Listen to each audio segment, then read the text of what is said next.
பெருந்தலைவர் காமராஜர் முதலமைச்சரா இருக்கிறார்.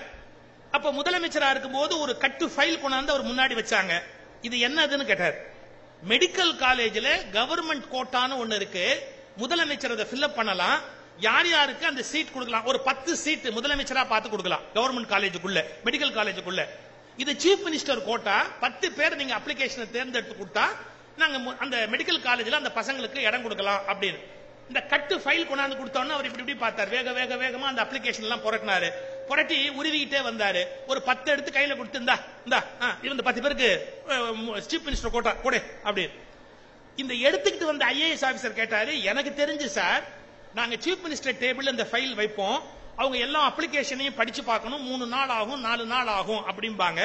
எனக்கு புரியல, நீங்க எதையுமே படிக்கல, வேகமா அப்ளிகேஷன் எப்படி பாத்தீங்க? யூ மேட் எ டெசிஷன், 10 பேருடைய அப்ளிகேஷன் எடுத்து கையில கொடுக்குறீங்க, எதை பேஸ் பண்ணி இப்படி எடுத்து கொடுத்தீங்க அப்படின்னு அந்த ஐஏஎஸ் ஆபீசர் கேட்டார். அதுக்கு காமராஜ் சொன்னார், ஒண்ணுமில்ல, ரொம்ப சிம்பிள், பெற்றோர்கள் கையெழுத்துங்கிற இடத்துல எவன் கை நாட்டு வச்சிருக்கிறானோ அதெல்லாம் எடுத்தேன், அந்த பேருக்கு கொடுத்துட்டேன். எவ்வளவு பெரிய திங்கிங் பாரு. பெற்றோர்கள் கையெழுத்து அப்படிங்கிற இடத்துல யார் யாரெல்லாம் கை நாட்டு வச்சிருக்கிறானோ அவன் புள்ள படிக்கணும், அவங்களுக்கு கவர்மெண்ட் கோட்டா கொடுக்கணும், அந்த பிள்ளைங்க படிச்சு முன்னுக்கு வரணும். இப்படி நினைத்த தலைவர்களும் வாழ்ந்த நாடு இந்த நாடு என்பதை பெருமையோடு நாம் நினைத்து பார்க்க வேண்டும்.